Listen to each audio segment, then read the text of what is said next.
میں نے ایسے لوگ بھی دیکھے ہیں مسجد کی ہمسائیگی میں ہوتے ہیں، نماز کی توفیق نہیں ہوتی۔ بعض اوقات یہ دیکھنے میں آتا ہے کہ کوئی جنازہ ہو جاتا ہے تو ظہر کے بعد جنازہ ہے، عصر کے بعد جنازہ ہے، تو گھر بالکل مسجد کے قریب ہے تو ظہر کے بعد میت اٹھائی جائے گی، تو سب وضو سے ہوتے ہیں، تو نماز کا وقت ہوا تو سب مسجد میں چلے گئے کہ نماز پڑھیں، اس کے بعد جنازہ اٹھائیں گے، اور بے نمازی ادھر ادھر گلیوں میں منہ چھپاتے پھر رہے ہوتے ہیں۔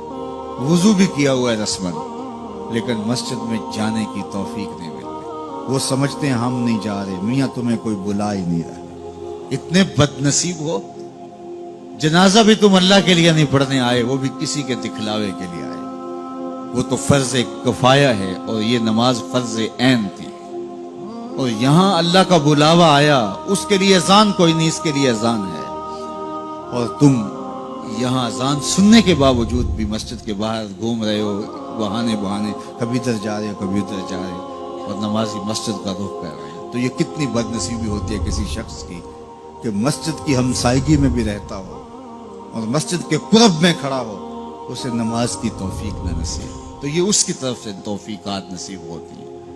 میں ایک بات سنایا کرتا ہوں کہ لاہور جب بڑی چہل پہل ہوا کرتی تھی ہمارے ریلوے اسٹیشن پہ، تو بہت سارے لوگ ریلوے کے ذریعے آیا کرتے تھے، تو وہاں کلیوں کی قطاریں ہوا کرتی تھی۔ ایک بوڑھا کلی، ٹرین کا وقت ایسا تھا کہ وہ رکی آ کے، تو اس نے کسی کا سامان اٹھایا، تو میکلوڈ روڈ پہ جانا تھا، تو راستے میں نوری مسجد پڑتی ہے، تو اس نے کہا قریب آ کے کہ بابو جی میری نماز اثر رہتی ہے، تو ذرا 2 منٹ کے لیے رکیے، میں نماز پڑھ لوں۔ تو اس نے کہا ٹھیک ہے، سامان رکھا اور بابا جی اندر نماز پڑھنے چلے گئے۔ نماز ذرا اعتدال کے ساتھ پڑھتے تھے، رکوع و سجود اچھے طریقے سے کرتے تھے، اور یہ بار بار ٹائم دیکھتا ہے اور کبھی اندر جھانکتا ہے، تو بابا جی ابھی رکوع میں ہیں، کبھی سجدے میں ہیں، کبھی قیام میں ہیں۔ یہ کہتا ہے کہ میں عجیب مصیبت میں پھنس گیا کہ بابا جی نماز نہیں چھوڑ رہے۔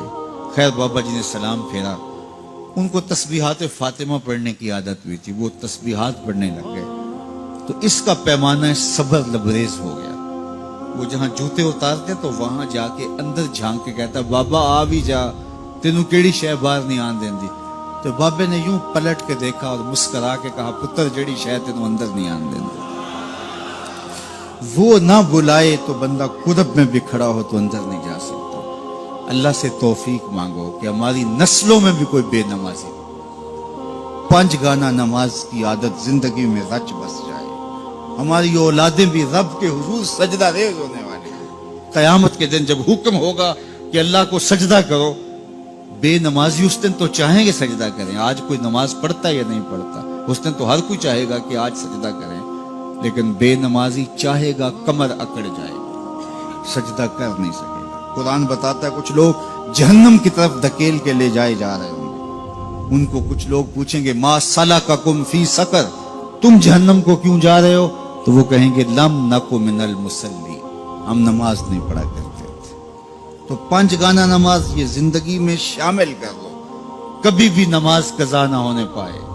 قیامت کے دن بے نمازی کو اللہ دشمنان خدا کی صف میں کھڑا کر دے گا، جہاں نمرود کھڑا ہوگا، جہاں فرعون کھڑا ہوگا، جہاں حامان کھڑا ہوگا، جہاں قارون کھڑا ہوگا، جہاں دشمنان خدا کھڑے ہوں گے، بے نمازی بھی اس صف میں کھڑا کر دیا جائے گا۔ مجھے بتائیے ہم میں سے کوئی بھی یہ گوارہ کرتا ہے کہ حشر کے دن دشمنان خدا کی صف میں کھڑے کر دیے جائیں؟